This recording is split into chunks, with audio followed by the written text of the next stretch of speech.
All right, guys, the spring football tour continuing down here, the southeastern corner of the state, South Brunswick High School in Southport. Coach Daniel Yow. Coach, appreciate the tour, your weight room, your facilities. Looking at what you guys got going on here, coming into the season as at least co-conference champions. And I can tell you run a first-class organization. But just thanks for having me and talking a little football. Oh, absolutely. Thanks for being here. Well, just tell me, how the spring's going. I've been talking to coaches really all winter, but here in the spring especially, I'm always interested to find out what your objectives are, what you try to accomplish. I know every program is different and where they're at within their program, what they're trying to accomplish, but what do you try to get done here during the spring months? Well, the spring months, we focus a lot more on speed development, just overall athleticism. We have a ton of kids that play multiple sports, and so it's hard for us to do a quote-unquote spring football. No helmets, no balls really involved in what we're doing right now. But we're trying to get all of our kids that aren't in a spring sport to be out running, change direction, doing some plyometrics, things like that, to just help them be better athletes. And then plus my coaches, pretty much all my offensive coaches coach a spring sport. So we take advantage of this opportunity. It doesn't look like football practice, but we're getting better for football every single day. Sure. Speaking of football, mentioned you had a great season last year, co-conference champions.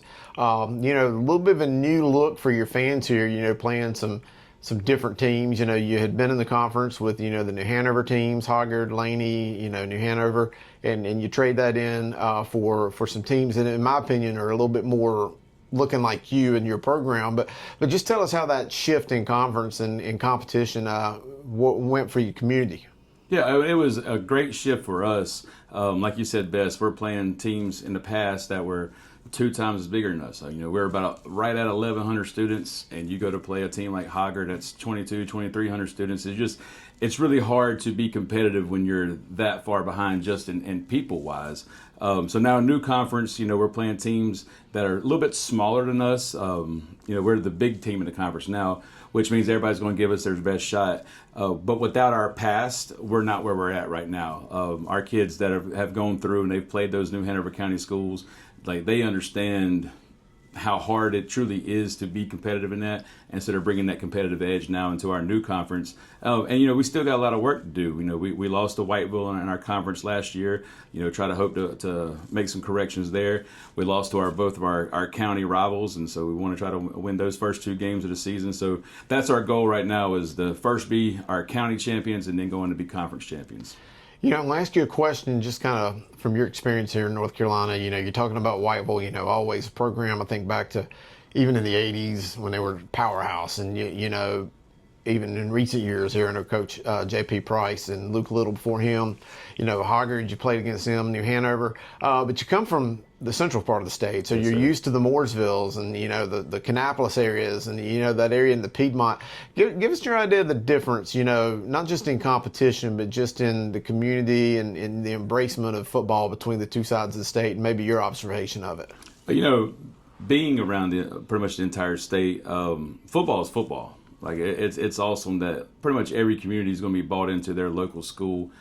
Here, I think that we have just a little bit stronger of a buy-in. Obviously for us, the summertime is hard because you got the beach right down the road. I mean, our school's about 7 miles from the coast, and so we have to battle that issue where kids can choose not to come to a workout because they're going to go hang out on the beach or something like that. So here we kind of understand that, and we do a really good job of making sure that we do it early in the mornings to still give everybody the rest of their afternoon. And I think our community still appreciates that. They're still able to be kids at the end of the day and go to the beach and have fun and stuff. And then our parents appreciate that as well. We're open communication with everything that we really do. That way they know when we're practicing, when we have dead periods and stuff. And our parents do a good job. And like I said, football is football. Everyone's kind of bought in. Everybody loves football. I do think the community buy-in is just a tad stronger here in this area because there's, other than going to the beach, and there's not really much to do. Yeah. You look at Southport. Southport is a great town to go shopping and eat dinner and stuff like that. But where are you going to be on a Friday night? It's the biggest game in town. Yeah, absolutely. Yeah, and so here we have 3 high schools in the county, and our county is huge. And so a lot of people go out to see the games, and they might not have a dog in the fight, might not have a kid that even went to either one of these schools, and they'll still come out. Just had a Booster Club meeting last night, and we were trying to talk about ways of even trying to maybe start like a shuttle bus up to go into the community. How about that? And get some people that move down here, because again, we're a big retirement community, so get some people that just want to go to a football game on a Friday night.